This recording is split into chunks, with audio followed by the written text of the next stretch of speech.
what I would recommend is as you develop your own scoring models or something like this, compare it to your customers that you already have on the front end. What was there? What is the information that you had on the front end, and does the score that they have on the metric that you work out, does that match where you would put them?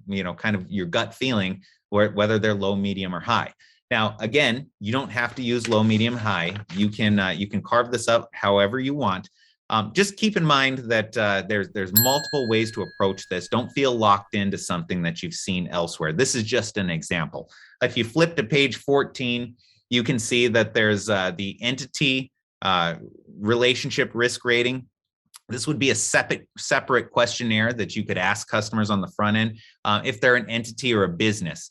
And you can go through and you see there are also areas of risk that you can lay out and then try to quantify it. So, whether or not they, what is their market area? Number 3 on page 14 here, you can go through, are they a multi-state, or you could even add one in here. Is it international? Is it an international customer and they have international transactions and conduct international business? That's a higher risk profile.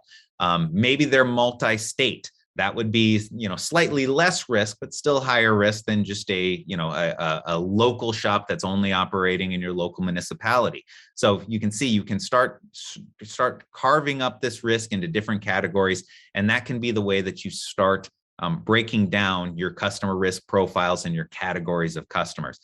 Again, that high risk entity, number 5 there, you can come up with a list. It can be as simple as identifying a list of high risk customers that no matter what their scoring is, that may put them into a specialized enhanced due diligence process. So for instance, if I come in and I want to open an account, and I let you know that I have a private ATM that's on my business's location, that could trigger special enhanced due diligence.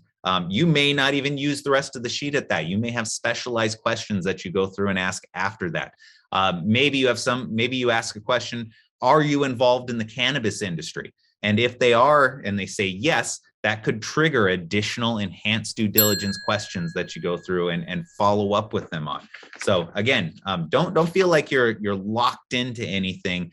Be creative. Look at the types of customers and the categories of customers that you have, and then start developing your programs or your questionnaires and your monitoring based on that. And that, in essence, when you flip to page 15, that's what the enhanced due diligence process is all about.